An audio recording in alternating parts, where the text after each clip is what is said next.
നമസ്കാരം. ഇന്ന് പെസഹ വ്യാഴ തിരുക്കർമ്മങ്ങൾക്ക് തുടക്കമായി. യേശുക്രിസ്തു ശിഷ്യന്മാർക്കുമൊപ്പം നടത്തിയ അവസാനത്തെ അത്താഴത്തിൻ്റെ സ്മരണയ്ക്കായി ലോകമെമ്പാടുമുള്ള ക്രൈസ്തവർ ഇന്ന് പെസഹ വ്യാഴം ആചരിച്ചു. ദേവാലയങ്ങളിൽ കുർബാനയും അനുബന്ധ ചടങ്ങുകളും നടന്നു.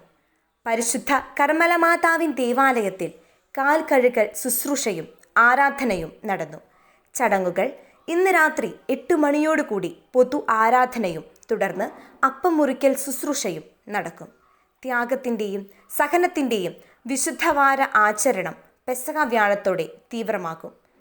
യേശുക്രിസ്തു തൻ്റെ കുരിശുമരണത്തിന് മുൻപ് 12 ശിഷ്യന്മാർക്കുമൊപ്പം അന്ത്യത്താഴം കഴിച്ചതിൻ്റെ ഓർമ്മയിലാണ് പെസഹ ആചരിക്കുന്നത്. അന്ത്യത്താഴവേളയിൽ അപ്പവും വീഞ്ഞും പകുത്തു നൽകി യേശു വിശുദ്ധ കുർബാന സ്ഥാപിച്ച ദിവസം കൂടിയാണ് ഇത്. വിശുദ്ധ ആഴ്ചയിലെ വിശുദ്ധ ബുധന് ശേഷവും ദുഃഖവെള്ളിക്ക് മുൻപായി 5-ാം ദിവസമാണ് പെസഹ വ്യാഴം. പെസഹ വ്യാഴത്തിലെ അവസാന അത്താഴ കുർബാനയോടെ ഈസ്റ്റർ ദിനത്തിന് തുടക്കമാകുന്നു.